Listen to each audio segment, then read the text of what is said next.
Alright guys, we're going to be breaking down the downfall of the 2021 New York Mets from when they had a 90% chance of making the postseason to booing their own fans.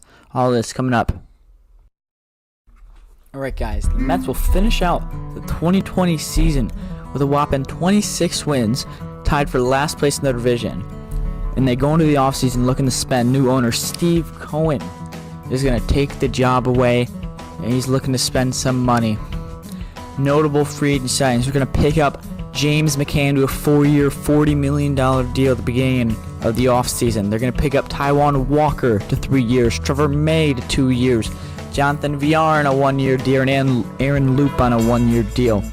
All these players promising, and we know what they went out and gave for Francisco Lindor and Carlos Carrasco. They're going to pick up. They're only giving away one top 100 prospect, and Andres Gimenez. Ahmed Rosario leaving easily makes up for that trade. They get Kia Lee from Kansas City, which is a almost top 100 prospect. They're going into the year great, and then they soon after, before the season starts, they extend Francisco Lindor to 10 years, $341 million. You think this team is looking stacked going into the 21 season, and they start off hot. The 2021 Mets start off a little underwhelming. They're going to go the first month 9-11, but yet they still have, through the first month, an 84% chance of making the postseason. As the second month goes on, no major injuries. The end of May, they have a 26-20 record, get above 500 again, and have a 84% chance at making the postseason.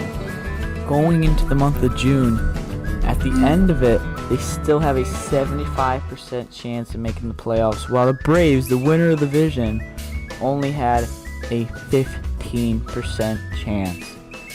The Mets are going to finish off the month of June a 41-35 record. July was a very mixed month because the trade deadline is in July. They went out and got the veteran Rich Hill, and everybody knows they got Javi Baez. And yet the downfall of that month was Jacob deGrom going out for the rest of the year. Little did we know at the time, in that ever since then they never found their form again. Francisco Lindor had an oblique issue then, 54-48 records. But really, anything still seems possible at this point, because at the end of the month, the Braves still only had going into August, the Braves still only had a 16% chance of making the playoffs. Going into the downfall month of August, Javi Baez had a 10-day sideline with his hip. Brandon Nimmo was day-to-day with a hamstring. James McCann went on the 10-day IL with the back injury. And they just started to lose games after games. When you're that close to making the playoffs, you can't afford to win one game, lose 5, win one game, lose 3, win one game, lose 5. Unacceptable.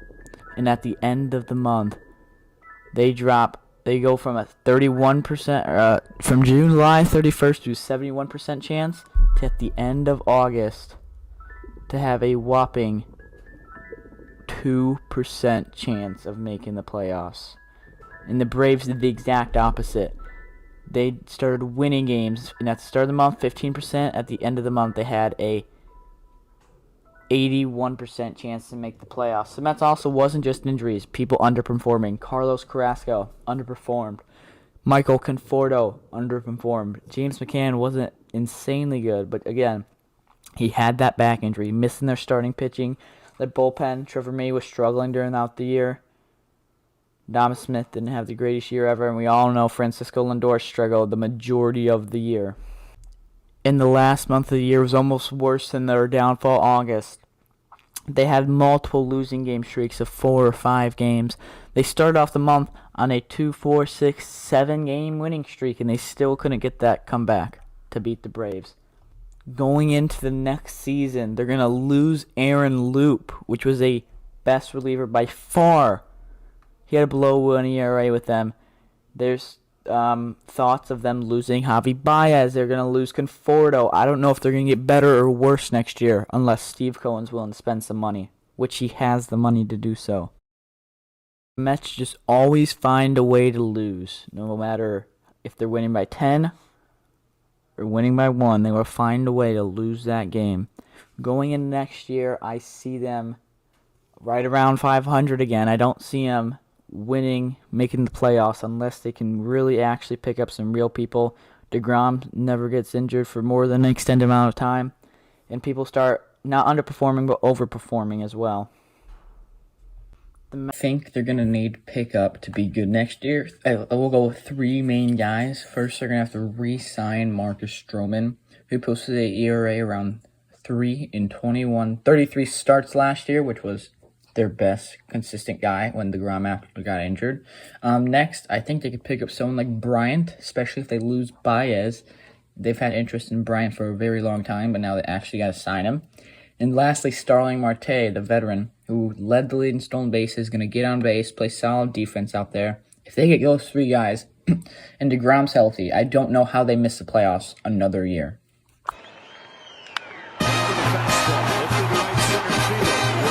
Meet the Mets. Meet the Mets. Step right up and greet the Mets. Bring your kiddies, bring your wife. Guaranteed to have the time of your life, because the Mets are really socking the ball, knocking those home runs over the wall. The East side, west side, everybody's coming down to meet the METS Mets of New York.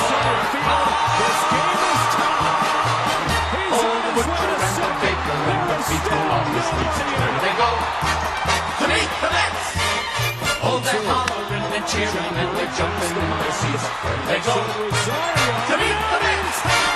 All the fans are true to the orange and blue, so hurry up and come on down, 'cause we got ourselves a ball for the Mets of New York. Give 'em a yell, give 'em a hand.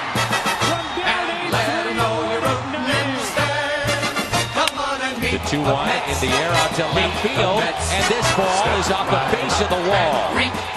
Ozuna will score, and Bader hits it down the left field line. It's in the corner. Cole digging for third.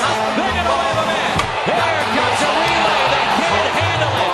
Bader slips going between second and third, but he's tied the game. Munoz off the end of the bat, out to a shallow side. Munoz is running, and Ramos playing the start base. The young base hit in the left. The Cardinals have the lead here in the 10th. 1 ball, no strikes. Ground ball back toward the middle. Makes it to center field. Will Muto tighter up third. Head home. They throw to the plate. Cut off. Bring your kiddies, bring your wife. On side of base hit. Quinn scores, sends on to third. RBI pitch it single. It's 4-2 Bills. Knocking those home runs over the wall. East side, west side, everybody's coming down to meet the METS. Think about what the Phillies have done against him the last 2 hours. 7 runs, and he's still responsible for the runs of first and third. And a line drive out toward left center field. That's going to split the gap and go all the way to the wall. 2 runs will score, and Segura and a line drive to right field. That'll be in for a base hit. Goes all the way to the wall. Segura scores. RBI double. Bryson in the air left center field. Going back on is McNeil. It is 2-1.